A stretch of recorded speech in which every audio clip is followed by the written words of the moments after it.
The Midnight Caller. It started with the calls. Late at night, Sarah's phone would ring. At first, she thought it was a wrong number, an accident, or maybe some prank. But the calls kept coming, always at the same time, exactly midnight. When she answered, she was met with silence, a chilling, empty silence, as if someone were there but refusing to speak. One night, she decided not to answer. She lay in bed, watching her phone buzz and light up on her nightstand, filling her room with an eerie glow. She forced herself to ignore it, telling herself it was all in her head. But as the calls continued, she noticed something strange. She could feel the air around her get colder, and a deep, unsettling chill would creep over her whenever the phone rang. Then, one night, the voice spoke. "Sarah." It was soft, raspy, like a whisper from a distant corner of a dark room. She froze, her heart pounding, as she heard her name spoken with a chilling familiarity. Who is this?" she managed to stammer. A long, heavy silence. Then the voice whispered again. "I'm coming."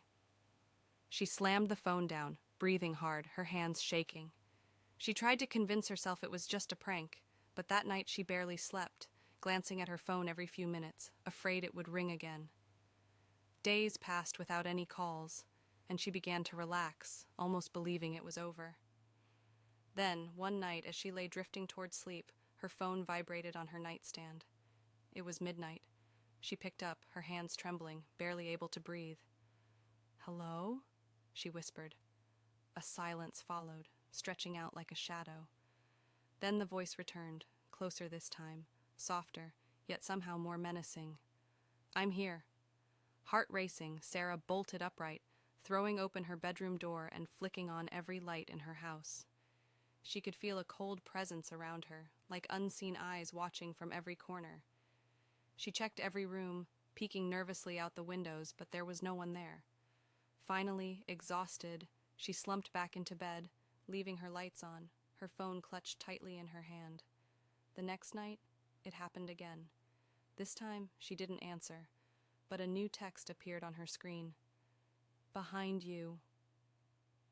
She whipped around, her blood running cold, only to find an empty room. Yet the feeling remained, thick and oppressive.